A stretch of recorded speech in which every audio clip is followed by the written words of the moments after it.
Gracias. La auditoría retributiva, hemos dicho la gran desconocida. Sí que es verdad que desde hace ya un tiempo la normativa, a ver si puedo mover mi pantalla, que no la puedo ahora.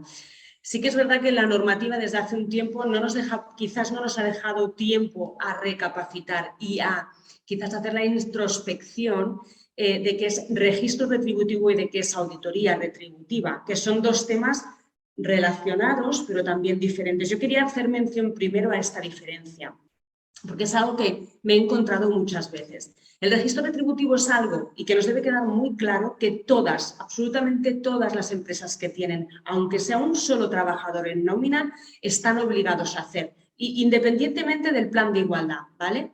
La auditoría retributiva, sin embargo, es algo que es obligatorio incluir de un plan de igualdad cuando la empresa está obligada a hacer ese plan de igualdad. Todo el tiempo la normativa nos habla a partir de 50 personas. A partir de 50 personas la empresa ya está obligada a hacer ese plan de igualdad, incluir esta auditoría retributiva, evidentemente haber hecho el registro retributivo también, etcétera, etcétera. Pero no debemos perder de vista, y eso también lo quiero comentar, seguramente muchas veces me repito en esto, pero es importante, lo ha comentado también Guillem, la normativa no solamente es que nos obligue, es que nos está indicando que tener un plan de igualdad es obligatorio a partir de 50, pero tenemos que tener medidas que en la empresa, aunque no tengamos 50 trabajadores, aunque solo tengamos 5, en las que nosotros tengamos en cuenta este equilibrio, esta igualdad de género. El registro retributivo también, porque es obligatorio, ya nos ayuda a ir hasta aquí, ¿no? Entonces, es importante que no perdamos de vista que no es porque tengamos 48 no lo tenemos que hacer. No, no, es que la ley en ese sentido es muy clara. Os voy a poner un poco en antecedentes, pasaremos rápido, porque también hemos hablado al principio, Guillem, hablando un poco también de normativas. Lo que pasa es que la normativa también referente a lo que sería la parte retributiva es un poco diferente. Sí que se extrapola de algún de Real Decreto que ya habréis oído, como 1902, pero os pongo aquí en este año. ¿Vale? Se firma este convenio, el convenio 100 de la OIT sobre la igualdad de empleo y ocupación, y son cosas que están ahí, son antiguas, 1951, y que pretendía garantizar, ¿no?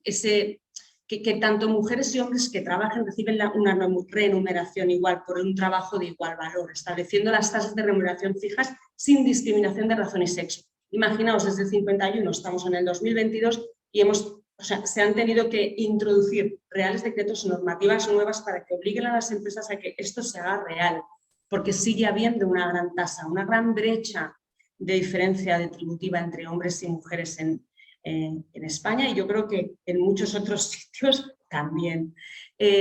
Con esta normativa el Estado quería asegurar de alguna manera en esa igualdad de remuneración entre hombres y mujeres, y lo hacía a través del sector público para promover en el sector privado que esto se llevara a cabo. El ámbito de aplicación se aplica a todas las personas trabajadoras, se aplica a todos los elementos de remuneración. Cualquiera que reciba una remuneración tiene que tener ese equilibrio. Y esta comparación entre empleos no se limita al mismo empleo, ni a la misma empresa, ni al mismo sector. Puede ser que el mismo empleo o el mismo puesto de trabajo en una misma empresa o en un mismo sector tenga otras diferencias, que luego veremos también cómo se calculan o cómo nos computarán dentro de una auditoría retributiva. Los elementos que tenemos que tener en cuenta en la remuneración incluyen el sueldo o salario ordinario, el básico mínimo, el sueldo base que conocemos ordinariamente, cualquier otro emolumento adicional, que pueden ser directos o indirectos, pueden ser en especies, pueden ser directamente en dinero, pueden ser pluses, pueden ser otras cosas que también luego veremos.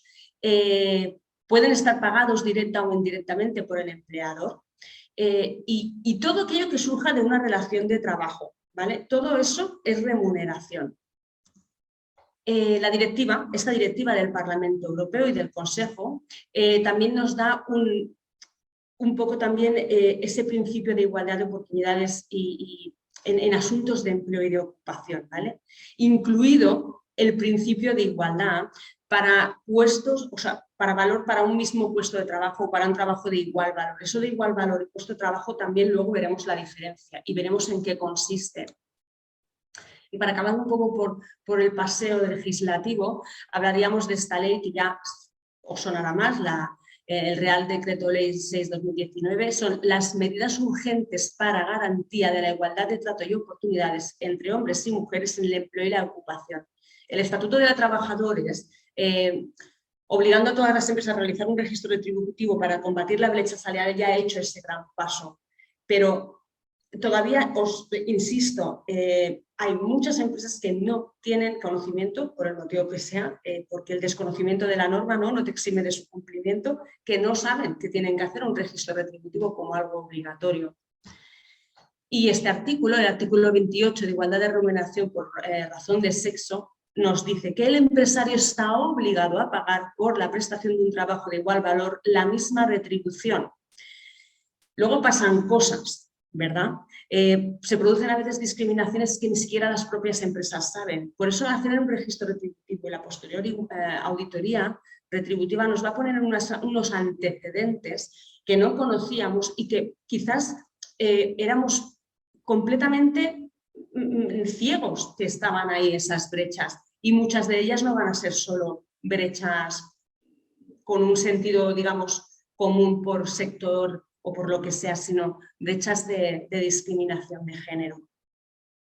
Nos dice que un trabajo tendrá igual valor que otro cuando la naturaleza de las funciones o tareas efectivamente encomendadas, las condiciones educativas, profesionales, las formaciones exigidas para el ejercicio del puesto de trabajo en sí y los factores estrictamente relacionados con su desempeño y las condiciones laborales en las que dichas actividades se lleven a cabo en realidad sean equivalentes. Y es así.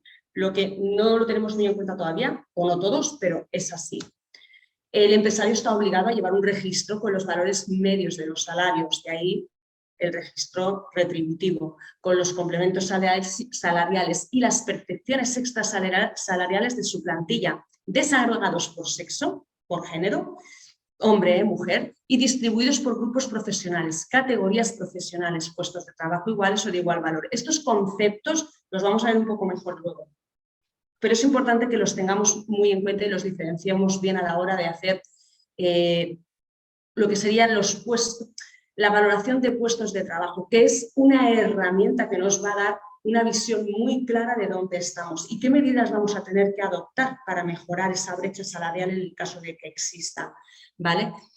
Las personas trabajadoras tienen derecho a acceder a través de la representación legal de los trabajadores en la empresa al registro salarial de su empresa. Esto ocurre normalmente, es la RLT, normalmente ocurre cuando las empresas tienen una, a veces no es así.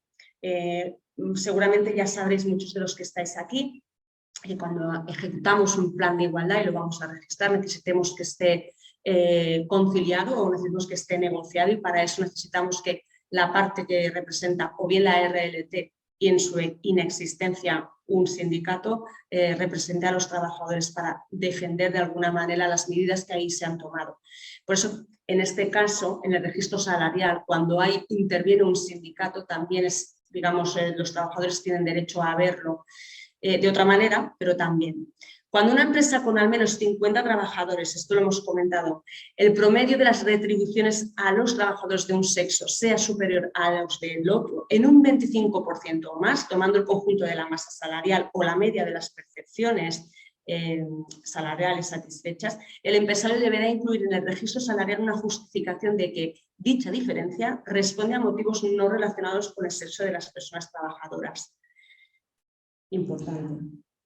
Y nos vamos a la auditoría retributiva. La auditoría retributiva está recogida dentro del Real Decreto 902. Y yo creo que ya con esto acabamos de normas, ¿eh? ¿Y qué es? Tiene por objeto obtener toda la información necesaria para comprobar si el sistema retributivo de la empresa, de manera transversal, esta palabra ya la hemos dicho con el plan de igualdad y la hemos dicho en otras ocasiones hoy, sea completa y que sea de aplicación efectiva al principio de igualdad entre mujeres y hombres en materia de retribución, ¿vale? Define necesidades para evitar y corregir y prevenir los obstáculos y dificultades existentes. Si nos ponemos a decir recoger medidas o medidas, sí, para poder corregir esas brechas o esos obstáculos en caso de que existiesen, Esa es una de las principales diferencias con el registro retributivo, que al final sí que nos está dando unas medidas, nos está dando unas medias, nos está dando un estudio, pero nos está dando información. Para realmente poner medidas en práctica que reduzcan esa brecha salarial, nos vamos a ir a la auditoría retributiva, que va a estar incluida dentro de nuestro plan de igualdad. Por eso, cuando están obligados a tener un plan de igualdad, la auditoría retributiva es también obligatoria y se incluye dentro también de las medidas que vamos a ejecutar dentro del plan o que vamos a planificar. La auditoría lo que pretende es conseguir identificar todos aquellos elementos que actualmente nos están dando una diferencia por un trabajo de igual valor y deberían tener una misma retribución y en este momento no es así. Puede estar justificado, pero debemos estudiar el por qué, el cómo, qué vamos a hacer. Este esquema, de alguna manera, nos vendría a decir, en un principio, como antes ya hemos comentado también, para que un buen plan de igualdad, nos lo ha dicho mi compañera Laura, esté bien hecho, necesita un buen diagnóstico de situación. El diagnóstico de situación lo necesitamos siempre. No sabemos qué vamos a tener que hacer si vamos ciegos, si cogemos la norma y decimos vamos a checar los puntos que tenemos que cumplir sin saber cómo estamos primero. En ese diagnóstico de situación tendremos una información y ahí vamos a empezar por estos 4 puntos que tiene la auditoría salarial, que sería evaluación de los puestos de trabajo, según el artículo 4 del Real Decreto 902 nos lo explica también muy bien, tanto con relación al sistema retributivo como con relación al sistema de promoción. ¿Vale? Se tienen en cuenta las exigencias de adecuación, la totalidad y la objetividad. Es muy importante que esos datos que tenemos sean reales. De ahí os decía muchas veces la empresa ni siquiera sabe que puede haber una diferencia, puede haber una brecha. Si todo el mundo cobra lo mismo, ¿no? O si yo creía que, porque no se ha hecho este estudio, ¿vale? Cuando hacemos la evaluación de los puestos de trabajo, esto nos implica realizar una valoración adecuada, ¿vale? Que nos permita agrupar puestos de trabajo de igual valor y estas agrupaciones se tomarán como referentes para el análisis de la brecha salarial, ¿vale? Si hay brecha salarial, ya lo hemos comentado, por encima del 25%, evidentemente hay que justificar, hay que analizar y hay que tomar medidas. Si es por debajo hay que justificar también, hay que saber qué está ocurriendo y si esa justificación podría ser, bueno, no relacionada con un tema de género. La segunda parte sería la recopilación de datos, la media aritmética y la mediana de lo realmente percibido según los trabajos de igual valor. ¿Vale? Eso también lo tendremos con el registro retributivo, porque ahí también habremos recogido toda esa información. Analizamos los datos, bien, pues ya tenemos los puestos de trabajo analizados, tenemos un buen diagnóstico primero, tenemos la recopilación de todos los datos y los analizamos. Cuando los valores promedios muestren ese 25% de diferencia que comentábamos hace un momento, entre mujeres y hombres hay que tomar medidas. Y ahí entra el cuarto punto, que sería el plan de acción para la corrección de esas desigualdades retributivas, con unos objetivos, todo esto bien planificado en el tiempo, con unos objetivos, con unas actuaciones concretas, un cronograma, porque aunque lo planifiquemos muy bien, si no tenemos un cronograma en el tiempo, las cosas se dilatan. Y a pesar de que el registro retributivo es anual, la auditoría retributiva está dentro del plan, que ya sabéis que es cada 4 años. Entonces, a no ser que hayan diferencias normativas o que nos obliguen a volver a modificar los planes, esos planes van a continuar en esa temporalidad anual de 4 años y vamos a necesitar ese cronograma para poder conseguir los objetivos que nos hemos marcado y que sirva de algo todo este trabajo que hemos realizado previo, que no, como decía Laura, no se quede en un cajón, ¿vale? Donde nadie va a mirárselo. Importante. Gracias, Miriam. Vamos un poco justos de tiempo. Vale. Sé que querías hablar de las normas de la LGTBI, pero permíteme que te corte aquí porque, vale. Porque bueno, en principio se han prolongado un poco las primeras sesiones y por lo tanto vamos a cortar en este punto. Bien. Vale.